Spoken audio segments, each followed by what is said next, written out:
Welcome to Stock Option Counsel. I'm Mary Russell. I'm an attorney and I counsel individuals on their stock options and other equity compensation. I often hear the question about stock options, does the exercise price stay the same over time? And the answer is yes. The exercise price is set by the board of directors on the date that the stock option is granted. It's most commonly set at the fair market value of the common stock on the date of the grant. In practice, for a founding stage of a company, before there's been any value created or any investments taken, this is most commonly set at fractions of 1 penny. So it might be like 0.0001 cents a share or something like that, because the market value is nothing because nothing has been created. Again, in practice, as a company has some progress, either in raising funds, like on a convertible note, or in creating something of value, it's still set very low, but not as low as a founder stage. So something like 2 cents a share or something like that. You might see something like that, just to give you a sense of what you might expect.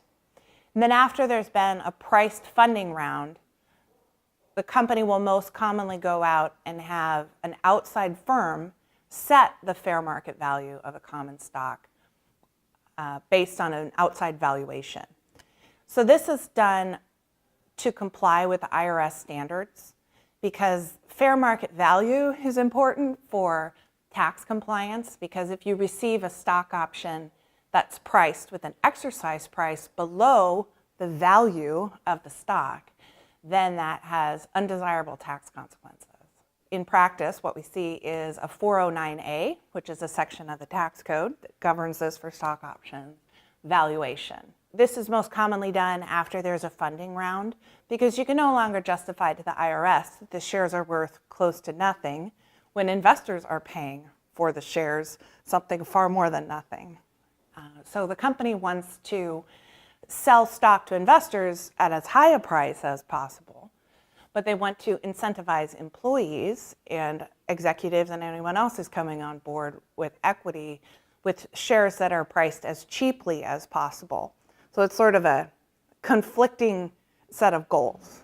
A well-designed startup, and I'm not saying everyone does it this way, but a well-designed startup that has professional legal counsel will have 2 classes of stock. One for employees, which is common stock, which they price as low as possible under IRS standards to set the exercise price of stock options. And then an investor class of stock called preferred stock in most cases, where the price is set as high as possible. So that's the idea. If you're an employee and you're receiving stock options, yes, you want the exercise price to be as low as possible, because you don't want to have to pay what the investors are paying for the stock, certainly. But if it's priced too low, then you have a tax risk, because the IRS might come in later and tell you you actually had a discount on your stock option. It was priced less than the value, and so you have tax penalties. So that's a sort of balancing act when it comes to a startup setting the exercise price of stock options. Now, just a tip, sort of an insider tip, I see this often enough that I tell every client about it, and that is that some startups get careless and they forget or fail to have the board of directors grant the stock options quickly after someone joins, and that can result in the fair market value increasing, sometimes dramatically, between the start date and the date the options are granted. And if that fair market value is going up, so does the exercise price have to go up. The scenario where that might happen would be the offer letter is signed, and the offer letter says, we promise to recommend to the board that you will be granted stock options with the exercise price at the fair market value on the date of grant. Okay, great. Let's say you start January 1st, 2017. If the board doesn't actually make that grant until, let's say, January 1st, 2018, and in the meantime, there's been a financing, there's been success in the product, the value of the shares really has gone up, the board can no longer make the grant at what was the fair market value when you joined.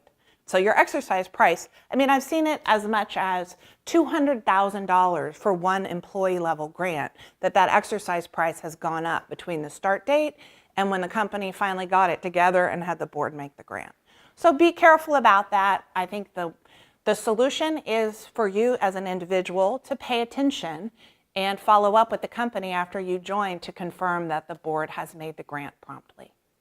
Again, I counsel individuals on their equity grants. People come to me when they have an offer or think they might have an offer at a startup to answer the questions of how much equity would be fair at this company based on where they are in their company financing history and who I am and my market value here. And they also come to me to talk about the legal terms of the equity grant, tax structuring, and kind of red flags that might come up that would limit the value of the equity that you would certainly want to know about before you start working with this as part of your compensation. So I welcome you to contact me through stockoptioncounsel.com. Thanks for watching today.